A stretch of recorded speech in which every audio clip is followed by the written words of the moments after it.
Hello, everyone, and welcome again. I'm here in Dubai Food Safety Conference. I'm joined by Vladimir from Unfit, and as you can see, we are really working and recording this session as everything is working around us.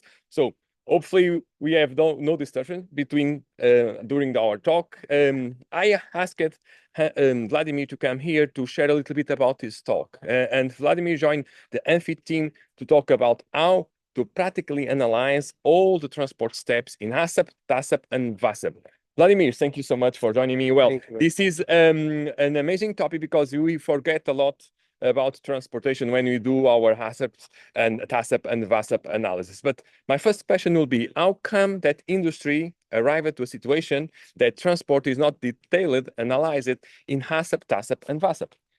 Yeah, it's a very interesting thing. Yeah, from the beginning of the year, we had lots of changes of different standards. FSSC is a new version, IFS logistic new version, IFS food. So everyone have a new requirements, and inside of these requirements, you have also requirement to analyze transport hygiene risk. Yeah, because I think that certification scheme and GFSI recognize that there could be a lots of problems, or there are lots of problems happening with the transport, with the supply chain of the food safety, of the food and safety of that food.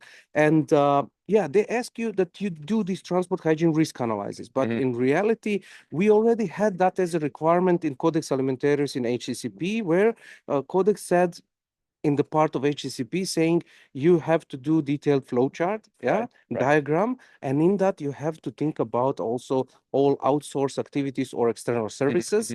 And then when you put all relevant steps, it seemed like people doesn't take a transport as a relevant step, because we are looking at production from the entrance to exit. But when you say about transport, it is before entrance or it is after exit.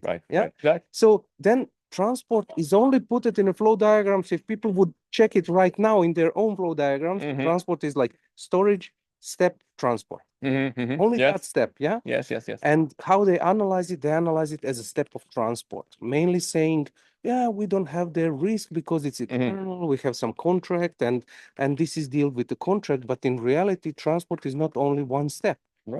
It is loading, it is transporting, it is unloading, it is also the cleaning of this transport. Sometimes cleaning is happening inside the factory, like in dairies with having the CIP, but sometimes cleaning, and I would say in many cases, the cleaning is done outsourced. And these cleaning stations, they are not just part of the food chain.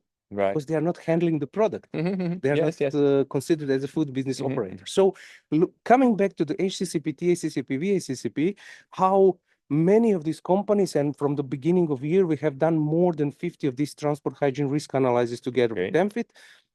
And we realized actually that success in that criteria is only 30%, which means that food safety teams in the companies, they have not really analyzed it. They have not covered it. I will take example for the TACCP, food defects. They say, we have sealing, and that's enough, But in reality, Okay. that's all that's a good point, because the truth is that, well, typically we really have something like a control of cleaning, but that's a visual inspection of pests or cleaning. But well, we don't see really cleaning only by seeing, right? So we may make sure that they have cleaned it correctly before they load our product.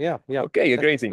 Yes. So now, a second question for you. You mentioned the risks connected with the step of transport, right? Cleaning and cleaning station. So how can we prevent those risks? How can you help, or please tell some tips to how can you prevent this? Yeah, the main thing is actually that when we define the cleaning in our factory, we define it and we say the cleaning steps is this, we validate it, this cleaning program, schedule and everything, and we say, okay, now we clean like this, But when we talk about the cleaning of transport, especially if it's done in the cleaning stations, then what happens is actually that you don't know what they are doing.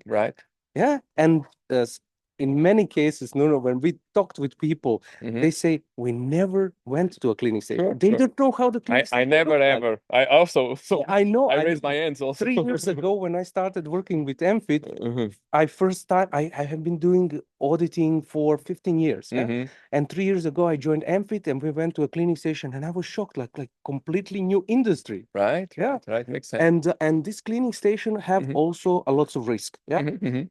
The type of using cleaning agents, also cleaning equipment, Mhm. also cleaning programs, Mhm. training of the employees who are doing the cleaning. So Mhm. many risks are connected with the cleaning Mhm. stations. Mhm.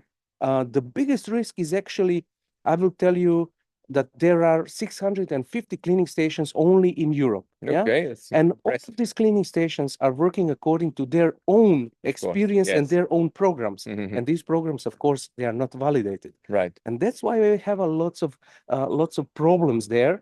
With MFIT, what we did, we defined the cleaning program. Mhm. And the idea is actually that every cleaning station is using the same cleaning program. Yes. And no matter if it's a cleaning station in Chicago or in Casablanca Yes. or wherever, Makes we sense. use Yes, the yes. same. Mhm. And one thing is actually at the end to lower all of this risk. Yeah. Mhm. So you as a company to be sure actually that if they are using this Mhm. program is validated already by MFIT, and you say, okay, this is covered, we lowered this risk. Right. It's not like we are cleaning our own car, so that you can use different Yeah. concentrations every time, you know?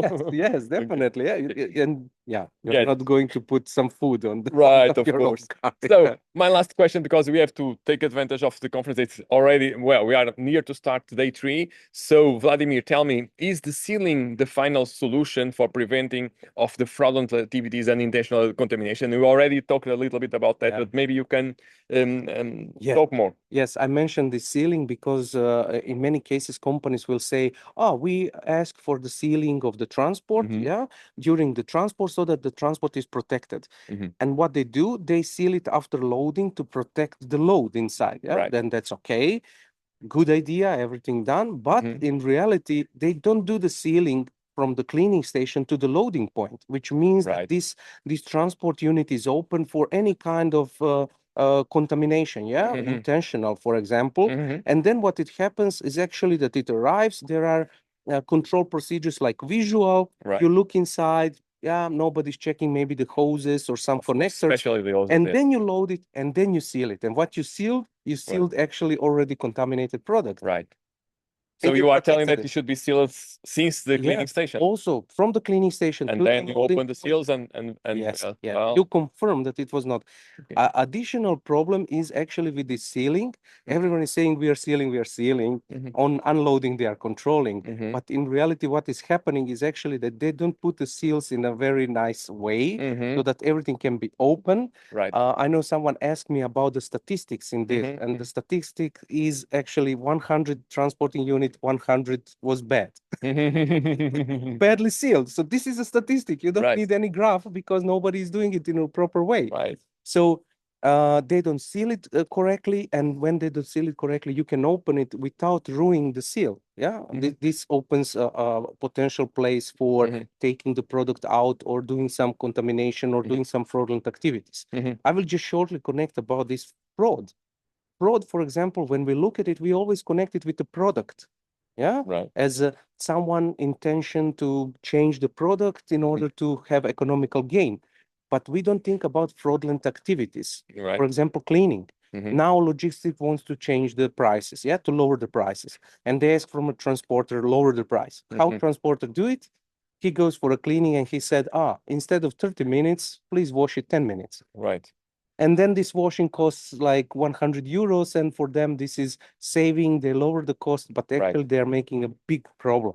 Right. Big problem. Makes So these are just small situations that we talked today, Mhm. but yeah. Well, it's a pleasure. Right. So Vladimir, you all, it was a great talk, and it's very important what you are doing in MFIT to bring awareness and to bring some standardization to the use and to the process of cleaning transport. So it's amazing. So thank you again, Vladimir, for being here. And guys, thank you for attending. And if you want more, just search for MFIT. in the internet, and you will find them and learn more about what they do to try to make cleaning of tanks and transportation a better process. Okay, thank you and see you soon. Bye bye. Thank you very much. You. And Bye thank bye. you. No, my pleasure.